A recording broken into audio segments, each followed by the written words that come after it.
Hello les artistes, j'espère que vous allez bien. Je vous retrouve aujourd'hui pour une troisième vidéo tuto de dessin de renard. Si vous n'avez pas encore vu les deux premières vidéos, je vous invite à vous promener un petit peu sur ma chaîne YouTube ou alors un peu ailleurs sur cette page de blog.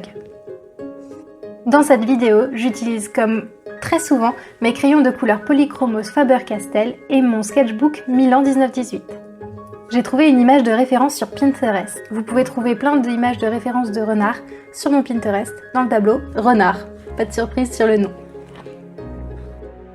Je commence mon dessin avec un crayon jaune assez clair. Et je travaille bien en gardant le poignet bien léger, pour que ça ne marque pas trop sur ma feuille. Ce sera utile si jamais j'ai besoin de gommer par endroits, ou alors ça peut même carrément disparaître sous les autres traits de couleur que je vais mettre par la suite. Ça me permet de fixer mes proportions, de donner l'allure au renard en fait.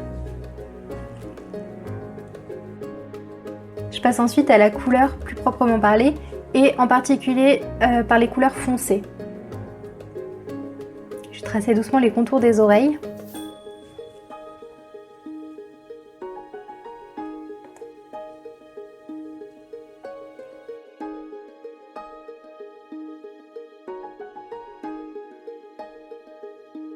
Et tout de suite ajouter un peu de couleur.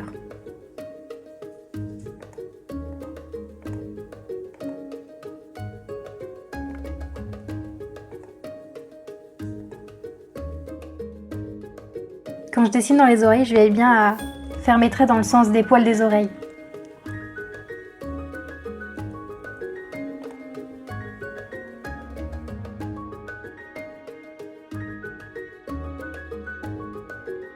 En commençant à dessiner le museau de l'animal, je me rends compte que le trait au crayon jaune que j'avais tracé initialement est finalement trop long. C'est pas un souci puisque je l'ai fait au crayon assez léger, donc je vais pouvoir le gommer par la suite. Et puis je raccourcis évidemment le museau parce que ça me semble sonner beaucoup mieux maintenant.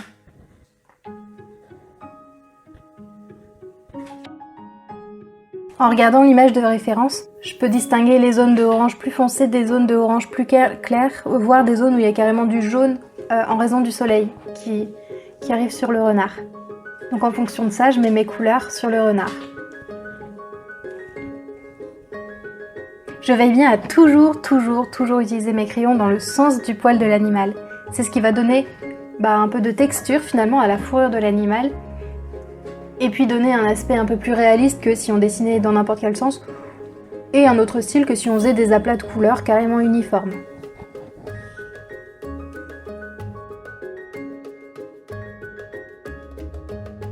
J'ajoute doucement mes couleurs et surtout je n'hésite pas à superposer plusieurs couleurs.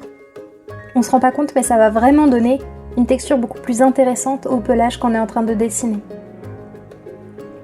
Et on n'hésite pas justement à faire une sorte de orange uniforme pour la fourrure et puis de rajouter du orange plus foncé sur les zones plus foncées sur l'image de référence et du orange plus clair, voire du jaune sur les zones exposées à la lumière du soleil.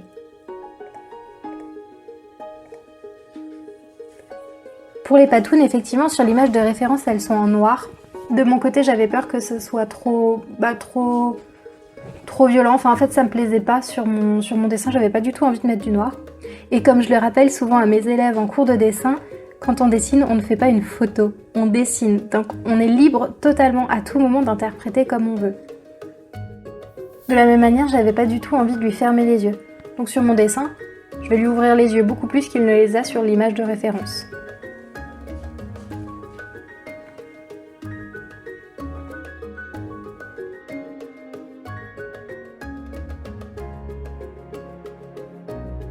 Et je termine mon dessin en ajoutant une petite ombre pour bien ancrer mon dessin sur le papier. J'espère que cette vidéo vous a plu et je vous souhaite de belles créations. Surtout n'oubliez pas que vous êtes déjà un artiste.